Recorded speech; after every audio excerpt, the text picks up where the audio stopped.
TV's in an interesting place for sure. I think the potential for video is it's limitless right now. If, as a brand, if you continue to think of ways that you can entertain and not interrupt, that's where audiences will go.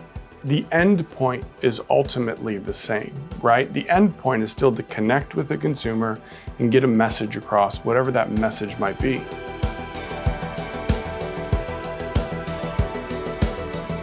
The most basic premise for advertisers has always been to follow the audience, and now it's not just following the audience to the next big television show, which is what the plan was 15 years ago. It's following the audience to where the consumer is doing and engaging with the content.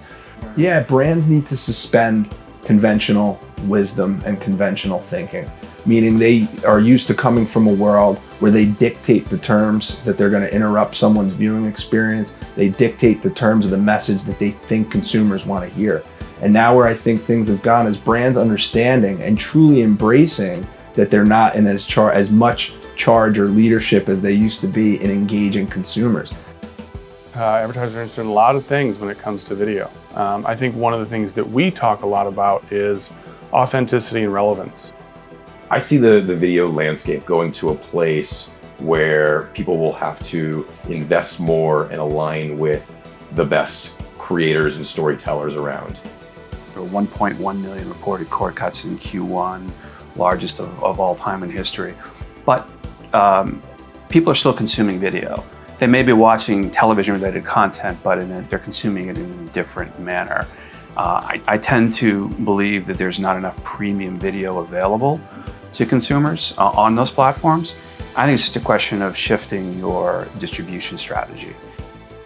Consumers are going to have to face a choice, and I think from my standpoint, where we sit, I like where we sit because they only have room for a certain amount of subscriptions. Because if you look at the cord cutting or cord shaving and unbundling, you're creating your own new bundle with all these digital streaming services, and they can't continue to keep adding on because it's going to be bigger than cable. So the opportunity to sit there and be willing to give premium content for free is an interesting space. I think it's funny where you look at, new TV's the old TV. It's ad supported, it's commercial, it's done a little bit more elegantly because of we're balancing the user experience with the content experience and the ad experience.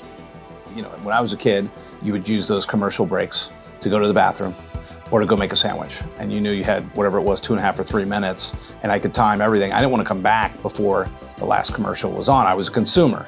And now that I live in a world that requires brands to pay for most of my content, I want to figure out ways to get them, cleverly inside, organically into these TV shows that we create and make. I think starting from audience back and really understanding what your brand's role is in your audience's life and finding new ways to build content around that is the future.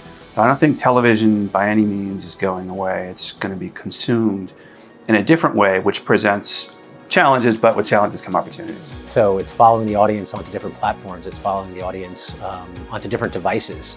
And it's following the audience, where they're most receptive to advertising. I can't tell you how numbers will continue to move from television to digital or how the box office numbers will.